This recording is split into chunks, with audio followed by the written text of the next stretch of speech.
Welcome to today's talk. So today we're going to talk about the Wind chapter of Miyamoto Musashi's Book of Five Rings. This is one of those books where each time I read a chapter I think this is my favorite chapter. And I definitely had that reaction to reading through the chapter this time. And I actually had a difficult time kind of selecting what I wanted to talk about today, just for the sake of brevity. There's a lot of things. I could definitely do a longer video. We're going to try and do a shorter video, so I just cherry-picked a few things, but there's a lot in this chapter. So I would say that if you are if you're curious about the book, especially if you're not of a martial mindset, and you want to read it to see what you can learn just for daily life, which is what this series is about, the Wind chapter might actually be a good place to start. I don't think it requires as much of a martial background to get the lessons that he's teaching. Now, a few times when I've seen other people talk about Musashi and his book, I hear the comment that he was arrogant. And I definitely think that Musashi was certainly confident in his abilities, and personally I think he had a right to that if anything we know about his life is accurate.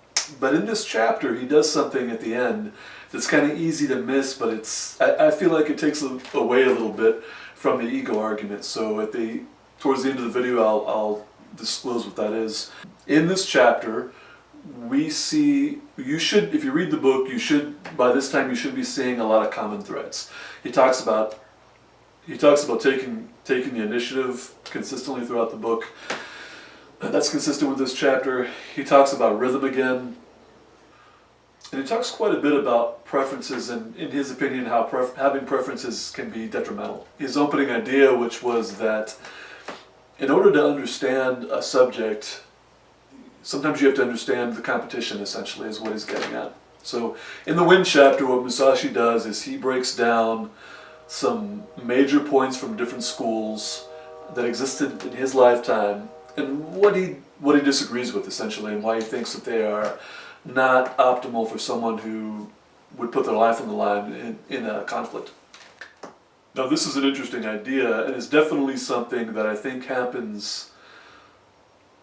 It's something that can happen naturally as someone dives into a subject. So this is one of those things that applies broadly to life.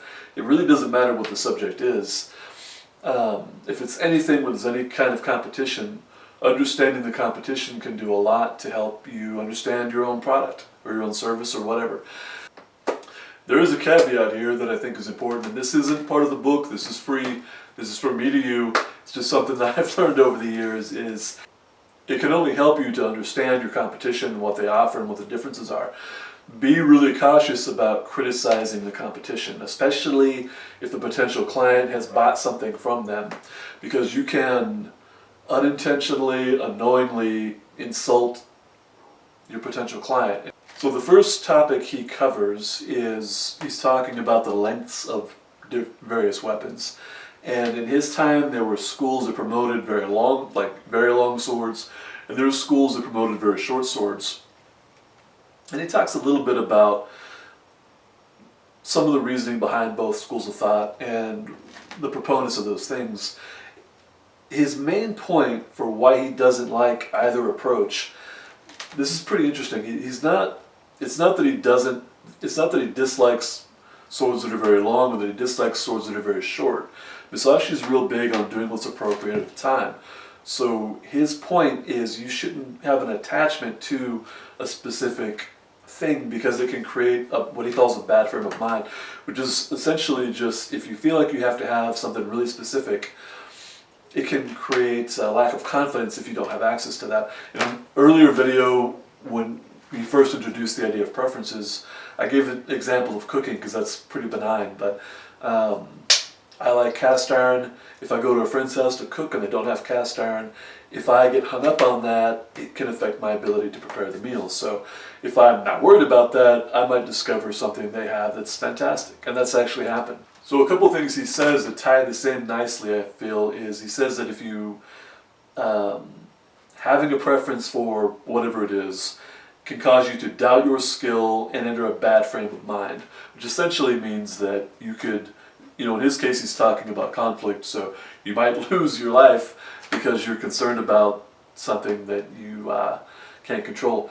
Fostering an attitude of you're going to do what's necessary to get through whatever it is you're dealing with is a much healthier outlook than feeling like you have to have a specific brand of something to do something or a specific configuration. Another principle that Musashi talks about, again in this chapter, is initiative. And he goes into quite a bit of detail in a couple different sections about how he feels initiative is important. And even though in a previous chapter he identifies the 3 types of initiative, and I talked about the initiative of basically action, of taking initiative, and the initiative of waiting, in this chapter he talks about how he feels like strategies, this is an important distinction, strategies that lead to a mindset of only using the initiative of waiting, he felt are bad. Now, I think there's a lot of historical examples of how sometimes being patient can be a good strategy. What he's talking about is fostering a mindset of only acting that way can not lead to the best outcomes. He seems to feel pretty strongly that the initiative of action is going to be the best attitude most of the time. But I do want to emphasize that in an earlier chapter he identifies 3 different kinds of initiative: action, waiting, and moving at the same time. And he recognizes that those all have their place. So again, it goes back to a lot of times in Musashi, it goes back to mindset and psychology. So he definitely prioritized mindset over everything else. My way of teaching the martial arts is to take a man who is a beginner in the way, have him learn according to those skills that he may develop well, teach him principles that he will quickly understand first, see through the places where his mind may be suitable for matters not easily understood, and gradually teach him the deeper principles later. Students have different learning styles, people have different temperaments, and people have different backgrounds. So if you get, we'll just say it's martial arts, if you have a student who is like a brand new beginner, they've never studied anything, that requires a little different approach than if you have someone who maybe studied a different system or style for a number of years and they have a good base. And that's an important distinction, because if you treat the person who has some kind of background or feels like they do, like you do the beginner, you're probably going to lose the student. So, and conversely, if you treat the beginner like you should treat someone who has some experience, they're just going to be frustrated and overwhelmed. Identifying each student or employee or whatever and doing what is appropriate for them is going to be better for everybody involved. The last thing I'm going to finish with today is, towards the end of the chapter, Musashi talks about why he doesn't name any school by name. And this is a really interesting statement, I feel. And this goes back to what I said earlier about a lot of people talk about Musashi being arrogant, definitely confident, maybe he was arrogant. But